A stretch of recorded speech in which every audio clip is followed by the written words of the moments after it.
Going into Doctor Who Series 12, I think it's fair to say that many fans were feeling optimistic at best, and at worst, downright worried about the show's future. The previous series was not the best, to put it kindly. Sloppy writing, dull characters, and just predictable episodes plagued the 11th season.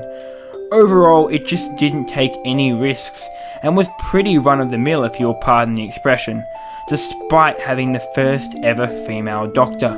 Just so we're on the same page, I thought that the 13th Doctor, played by Jodie Whittaker, was lacking in a lot of areas. However, that was not the fault of the actor. Whittaker was given very little to work with, and the few times she did manage to shine through the poor characterization proved to me that there was a good Doctor underneath the mess. The companions were not much better either. Just like Jodie, they were underused and underdeveloped, with Graham being the only member of the new TARDIS team that was particularly memorable. This feat was only achieved by Bradley Walsh's tremendous screen presence. Tosin Cole as Ryan was good at times, but mostly just reminded us that he had dyspraxia, but poor Mandip Gill was given barely anything at all. You see, I feel bad saying this, but she just kind of faded into the background until on a rare occasion the writers remembered that Yaz actually, existed. I was disappointed to say the least with Series 11, and don't you dare start on the cloth and bubble wrap monsters. When Chris Chibnall said that there was going to be no reoccurring monsters, I had no clue that we were in for Rags as our new antagonists. So, back to the point of this video. We are halfway through Series 12. So, how is Doctor Who faring now? The truth is, pretty ruddy good. The series got kicked off with the fast-paced, fun Spyfall Part 1 that had a terrific master reveal at the end. Part 2 was underwhelming, but it was still leaps and bounds above Series 11. The reveal that Gallifrey was destroyed also finally brought out another emotion into Jodie Whittaker's Doctor: loss. The repercussions of that loss would be seen throughout the rest of the series, well, so far. Orphan 55 was a stinker. It housed a pretty blatant climate change message that was handled adequately until the end, when the Doctor decided to use the BBC to school us on how to behave. Not fun. The episode itself was nothing special, and apart from Ryan's relationship with the romantic interest character, it was pretty underwhelming as an episode. The only two things that I actually liked were the fact that we saw Whittaker trying to be her optimistic self while also hurting inside from the end of the previous episode. The other part that I liked was that the Doctor got to see another planet that she loved destroyed. This links into the next episode, which was Nikola Tesla's Night of Terrors, where the Doctor was more aggressive and standoffish than she usually is. We started to see that while Whittaker's Doctor is the most outwardly joyous, she is withholding much from her companions, more so than any of the previous Doctors really. There is a sense that she is feeling, more than anything, alone. This was also seen with a short conversation she had with Tesla, where she seemed happy for the first time in ages, being around like-minded company. Even though she calls her companions the fam, we are starting to see that she doesn't completely trust them, and is unwilling to show her true side. Night Terrors was also a very good historical episode, so that kept me entertained.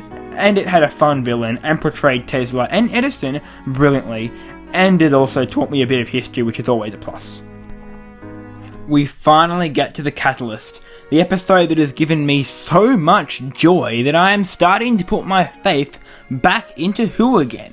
Fugitive of the Jadoon took a few big risks, and while they may not be completely paid off by the end of the series, the fact that those risks have been taken proves that Chris Chibnall and the writers are willing to try, willing to experiment, willing to take the gamble.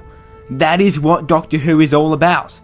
If you haven't seen the episode, I urge you to put this video down, watch the episode, and then come back later. For the rest of you, let's discuss. First of all, Captain Jack Harkness is back, baby! A fan favourite we haven't seen in a decade on the show is back, and if John Barrowman's performance is anything to go by, he is ready to roll. Jack in this episode is just here to tell the audience to get excited for the finale, but his inclusion is very welcome all the same. Now to the big one. I know, something bigger than Jack. Only one thing could fill that bill, and that's the new Doctor. I don't completely understand what's going on or what the ramifications are, but what I can say is this. This Ruth character, who turns out to be a version of the Doctor from either the past or the future, played by Jo Martin, smashes it as the Doctor, as she has the commanding grumpiness of Capaldi, and the whimsicalness of the 13th. To put it simply, she's great, and the past/future, but probably past, Gallifrey in the episode is also really interesting too. The companions aren't hugely better off this episode, or even this season, but they are still bounds ahead of Series 11. The ending where the Doctor snaps at Ryan further shows her spirally anxiety and desperation to not be alone by searching for the Master, and then it has Yaz and Graham jumping in to defend Ryan and saying that while they don't know who the Doctor was or who she may be in the future, they know her currently, and that was cheesy but quite a touching moment. I really enjoyed it. So ultimately, to bring this all around, the risks taken in Future State of the Judoon are bold and interesting. And even if Series 12 doesn't land all of these plot threads, the fact that they tried something different is keeping my attention and making me think. The other episodes, except for Orphan 55, have also been solid and all building to something greater. The writers are experimenting. That is what Doctor Who is all about. It was not in Series 11, but it is here now. And that is why Doctor Who is good again. Thanks for watching.